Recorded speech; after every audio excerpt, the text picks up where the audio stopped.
சிவாஜியோட acting அண்ணா வந்து Marlon பிராண்டோட acting compare பண்ணார். அப்போ ஹூ இஸ் மார்லன் பிராண்டோ? அவருடைய வாழ்க்கை என்ன?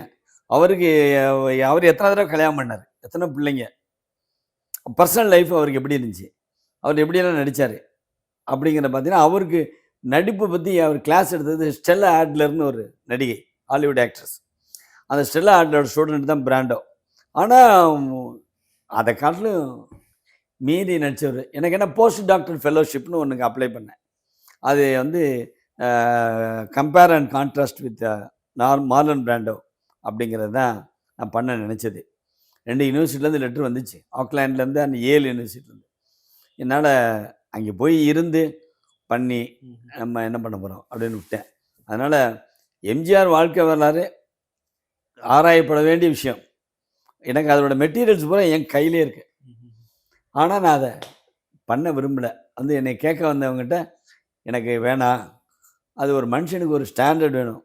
சிவாஜி பற்றி பண்ணிட்டோம், அது போதும். இவர் தான் சிறந்த நடிகர் அவரை கம்பேர் பண்ணும்போது, அவர் தான் சிறந்த அரசியல்வாதி இவரை கம்பேர் பண்ணும்போது.